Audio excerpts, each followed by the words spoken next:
welcome to JLJ this morning here on JLJ Media. I'm James Lott Jr., your host and JLJ guru here, talking about positivity and encouragement. We're inviting you to look at things a different way.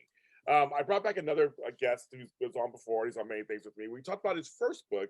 Now I brought back on to talk about the second book. I'm not in this one, but he has a second book that was also an international bestseller, number one on several lists. It's called You Can Overcome Everything, Anything on Everything. You can't overcome everything. But it's called You Can Overcome Anything. And I forgot the subtitle. What's the subtitle of it? When you exercise your mind. Anyway, exercise your mind. Cesar Espino. Cesar. Hello, James. How are you? Good. So 2 successful books. Yes. You know, these anthology books where people are coming together. And so we talked about last time how you did it. So on this book, now it's a second book. So this is different. The first book was you doing it first. How did this one come out? Yeah, so this one, I learned a lot of different things from the first book to this book, right? On the very first volume, we had about 16 people that joined that book. On this book, we had a total of 19 people that decided to join the book. So there was definitely people that saw the value as writers, said, you know what, I love that first book. We actually got some of the copies, and I love the concept. I love how people are talking about their stories, what they're sharing, and now I want to be a contributing author to the next volume, and that's how I got to 19 people on this book. I actually capped it at 19, 20 to be better for that, just because it would have been a very big book, and because of that, then some of those people ended up moving to the next book that that already came out. But again, the same concept though, right? The concept of this is, you have your title of You Can Overcome Anything. That is the book series, and then you have your subtitles. The first one is even when you have to overcome barriers in life. This one is when you exercise the mind. And in this book, I want to talk about the power of the mind, right? When we talk about positivity and we talk about, what are some of the things that we have to do to be able to overcome some of the obstacles. And it really starts with the thoughts and the ideas that we have in our head. Just to kind of elaborate on that, at any given point, we as people have 80 to 90,000 thoughts per day in our daily day, right? Going through our heads. Of those 80 to 90,000 thoughts, 90% of them are negative, and 80% of them are repetitive, right? And so you got to be able to work on that mind constantly. And so when you exercise the mind, that muscle, how you can overcome some of the obstacles in your life. And so that was the idea on this book.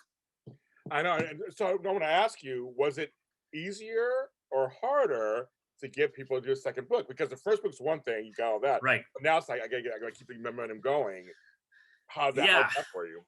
I would say it was probably easier, just because there was already first book we made best seller, number one bestseller in multiple regions throughout the world and in the US. And so being able to get people to contribute to this book when they saw that, is like, wow, I have a story. I want to be part of that. And so I was able to fill up the spots a lot faster, right? So it was easier from that perspective. Putting the book together was a little bit more challenging, just because the logistics of it, as you know, the more people you have, how you organize the people, things of that nature, it's definitely more challenging. And just also, I did things different this time around on this book than the first book. So learning through that, going through the learning experience was also a little bit more challenging. Yeah, no, that's the thing. I mean, we don't just wake up and put these books together. I mean, doing your own book by itself is tough. It is. It's like herding cats sometimes. Trying to get you have deadlines. I got deadlines. I need your story. All that kind of stuff. And the kind of fun part. Yeah. Right. Yeah. Exactly. And so is the deadlines is people think that, it's just a book, but there's so much that goes into a book, as you know, and doing it yourself, there's a lot of things going into it. Now doing it with a bunch of other people is like 10 times more, right? Yeah. So it's definitely a good concept though, because again, now you have something you can give to people where they can get a story. And I always tell people, whether it's a paragraph, whether it's or a chapter paragraph, a sentence, a phrase, or a word, my faith is that something from that is going to stay with you and is going to resonate with you, which is going to impact your life positively. Yeah, it's such a great thing, because I think we like to see representation. We like to see somebody or hear somebody have a story similar to ours, because we're out there, we keep thinking we're alone, and we're not really alone. It feels like that way sometimes. especially when you're Right. going through something that's not positive, you feel like you're alone. This is actually telling you you're not alone.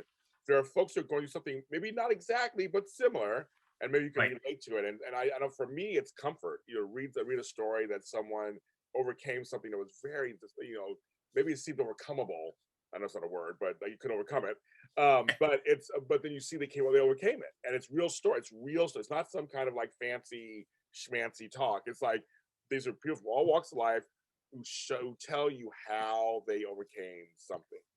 Correct. And so Right. it's very relatable. The books are very relatable. I'm in the first book, folks, and Yes. it's very relatable. I mean, that's what's so great about this. And how'd you feel when the second book was also I, an international bestseller? I mean, I how did gotta tell you, you know, the excitement was probably 10 times more intensified than the first one. I mean, I was excited the first time. I was excited the second time, just because I did it a little bit different than the first time, and you know, it was just this excitement of hitting that. And the second book hit number one in Mexico. The first one didn't do that. So also hitting different regions, you know, it was amazing. I was like, wow, like we did it, you know, and this was pretty amazing.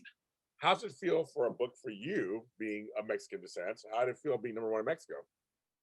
You know what, man, I was excited. I'm like, wow, that's good. You know, like I was like, it felt good to know that you can take some of this into where you came from, right? And people to be able to utilize that. And again, the people that got the book are gonna get the ideas, you know, to be able to step away and step out of their comfort and be uncomfortable, because that's what it also it's all about. And so it felt good to know that you know, people from Mexico were able to get this piece of work. Yeah, that's right. That's very good. That's very cool, and I like that. That's so good. How do you come up with the different themes? How do you come up with different themes? Yeah, you know what? I do a lot of walking, so I have a lot of time to think, and that's been part of that. It's like, okay, well, what do I want the next message to be, right? And so for me, it's like, well, if talking about being positive is like, I'm thinking about, well, what are some things that can help us move closer to continue to be positive and optimistic. And so, you know, the first one was about you know, challenges in terms of barriers.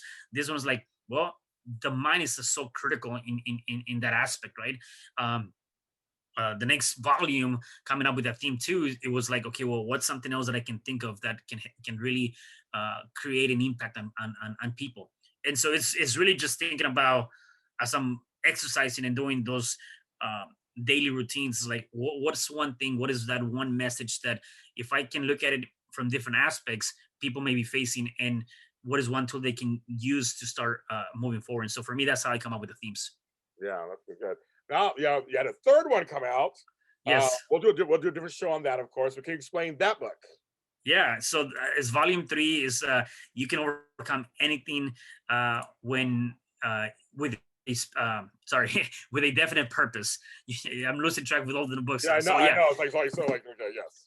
yeah. So you can overcome anything with a definite purpose, and so again, going back to the themes and understanding, okay, how is that relatable? Well, in this book, how I see it is the one we're talking about right now, the volume two, is when you exercise the mind, right? So taking that into perspective, how the mind can help you. This next book that came out already, um, when you have a definite purpose, it does not matter how many times you're gonna fall down. It does not matter if you lose everything. As long as you stay true to that purpose, you're going to be able to overcome that challenge. It might take you 10, 15 years, yet you're gonna overcome that because you have a definite purpose. And as a matter of fact, Napoleon Hill talks about that in his book, Think and Grow Rich. And he talks about that in one of the chapters, that when you have a definite purpose outline, you're going to overcome that. So that's where that idea came about. That's great, and that's out too. So I mean, okay, so where can they find this whole volume of series of books? Yep. So the best way is just go to Amazon, type in my name, Cesar R. Espino, and you can find that. Or you can even type in the title. You can overcome anything, and you'll find the three books, and also you can find my solo book and also the Spanish book if you want to read in Spanish.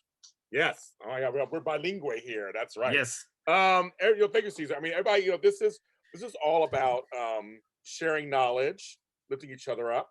This is something that I believe in very much. You know, we're part of the same village, so the Yep. village takes care of each other, and we look out for each other, and we share what we learn. I mean, that's what it's all about. It's like you learn a lesson, now you can share with the rest of the world, and so you can Right. help them learn lessons. And that's what Caesar's doing right now, and that's what these books are. So I think these books are positive, even though I said some of the stories may not sound positive, but they show you also how they overcome stuff. They're just telling you real life. This is real life stuff Right. that we all go through, right? Right. Yeah. So Cesar R. Espino is the man. Go ahead and find his books. They're all on Amazon. They really are all on Amazon. You can Google him or just go on Amazon, type in Cesar R. Espino. You'll see a few books from us on there, book solo and these series. Yes. He'll be back on the show more and more. But I just want to share with you that there are some books out there that are self-help that are actually tangible things and relatable situations for you to be able to understand. I'm James Lott Jr. We'll see you next time. Have a great day. Awesome. Bye.